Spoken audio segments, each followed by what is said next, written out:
Dubai, fueled by the wealth that comes with being a major oil hub, has grown by close to 600% in population in the last 30 years. The modern-day metropolis version of Dubai is a waterside city on the edge of the desert, full of iconic architecture and massive construction undertakings. There's the sail-like Burj Al Arab, glistening, mammoth shopping malls, and the glitzy, tree-shaped island of the Palm Jumeirah. Perhaps the most iconic sight of all, though, is the futuristic Burj Khalifa, a symbol of the city and the world's tallest building. Join us today as we take a peek into how the Burj Khalifa was built. The Burj Khalifa towers over Dubai at an eye-bulging 823 meters tall, or a touch over half a mile above the spectacular fountain display that graces the space directly in front of the tower. Those fountains, incidentally, make use of water recovered from the tower's cooling systems, recycling 15 million gallons per year, or enough to fill 20 Olympic swimming pools. Like life in Dubai in general, the construction of the Burj Khalifa was fast, expensive, and groundbreaking. The development, from breaking the earth to surpassing Taiwanese building Taipei 101's previous record, took just 1,325 days to become the world's tallest building, or just over 3.5 years, starting with excavation in January 2004. The final opening took a little longer, with the official launch ceremony taking place in January 2010. The bill ran to approximately $1.5 billion, though that was never a major issue, given that much of the space inside the Burj Khalifa had been sold off-plan before construction even began. Intended as a centerpiece of the city, the plan for the Burj Khalifa started out with a competition between many of the world's foremost designers, which was ultimately won by a tower structure specialist, Skidmore Architects in Chicago. Most of the issues in the build naturally related to height, how to build a structure that can self-support to that level, resist the weather, and also how to physically deliver the necessary materials to the high-level building sites. While it might not be immediately obvious to the casual viewer, the design is based on the Hymenocallis desert flower in abstract form. 3 main elements are built around a central core, with the floor space narrowing as the tower rises to provide a natural stability to the tower. The layout also offers a substantial amount of window space. The aerodynamics, in fact, are key to the Burj's ability to withstand storms, something it achieves without measures such as the momentum dissipation damper mechanism used in Taipei 101. The inconsistent cross-section of the building means the forces a storm pushes into it are not evenly distributed across its height. The design, an outline like a 3-pronged star, is a shape which offers strong torsional resistance,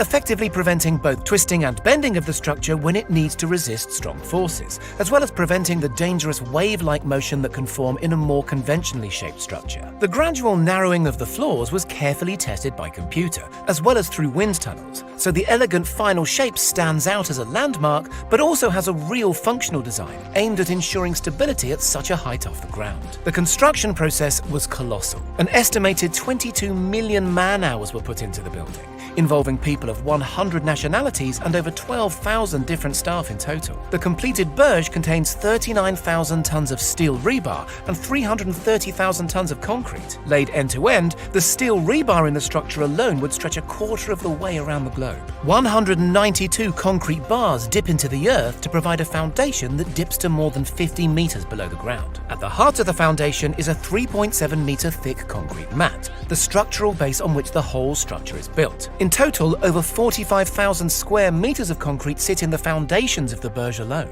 An unlikely talking point during construction was the cranes. There were 3 of them, working around the clock and chunky enough to lift materials all the way up to the 156th floor of the building, a height of over 700 meters. Specific, careful plans even had to be put into place to bring the cranes back down, such was their bulk and scale. The pumping of concrete high up the building's core, which required 200 bars of pressure, was also an engineering feat never achieved before the Burj Khalifa. To put the scale of materials in context, simply applying the exterior cladding to the building required the work of around 300 engineers in addition to the construction crew, and broke several records in the process. The aluminium involved is equivalent to that used in 5 large Boeing jumbo jets. Internally, the layout of the elevators is something of a marvel too. The Burj uses 3 main sky floors, which act as hubs for the main elevators, allowing smaller local elevators to feed other floors from the these centres. There is no single elevator that runs from top to bottom, but the central service elevator does rise over 500 metres, making it the highest single elevator rise in the world,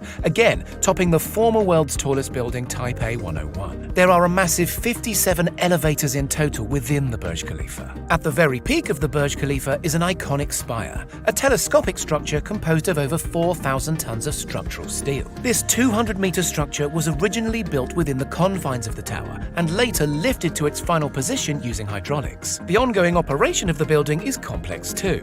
For plumbing and electrics, for example, a double-sized story every 30 or so floors provides space for the equipment needed to ensure the tower's basic functionality. These floors hold electrical substations, water tanks, pumps and air handling units, with the pumping of water a particular issue due to both height and the humid desert environment. The significant amount of cooling required around the tower is in addition to the general use of water, and an entirely separate piping system was built internally to deal with that cooling liquid and condensation alone. 250,000 gallons of water are required daily to keep the Burj Khalifa functioning. At the time of construction, all this functional equipment was stored in the basement and lifted by night to the less glamorous but utterly necessary floors of the Burj using a combination of cranes, hoists and the central service lifts. For the shiny symbol of a country, maintaining a shiny look is also important. After all, the customers paid for those views as well as the luxurious surroundings. To aid with this, the tower features telescopic,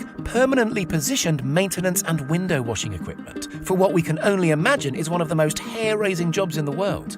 The entire facade is cleaned every 3 to 4 months. The Burj houses hotels, public viewing platforms, businesses and some very plush private residences. It also includes lifestyle elements like fitness centres and pools to complement them. It can be said that the building has transformed into a community in its own right. 11 years after its opening, it still costs upwards of $100 simply to visit the top accessible floors of the Burj Khalifa and take in the view. Staying in the Giorgio Armani designed hotel starts at about $700 for a standard double room, though that won't get you any higher than the 39th floor. You could try the world's highest nightclub on floor 144. Incredibly, plans are afoot to beat the Burj.